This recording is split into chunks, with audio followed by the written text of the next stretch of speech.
Idol, pwede patingin ng setup mo ng Insta360. Saan po nakamount? Kabibili ko lang kasi ng motorcycle bundle. Thank you po.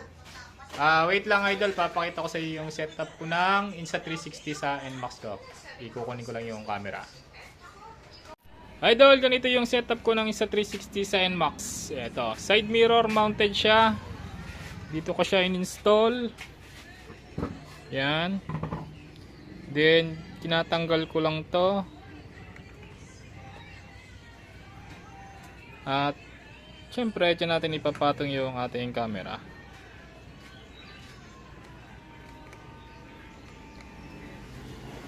Nakaharap siya sa akin para kuha niya yung katawan ko pagka nagra-ride ako. So, ganan, idol. Pero marami ka pang pwedeng pagpili ang style dyan. Ito lang yung setup ko. Okay, idol. Salamat.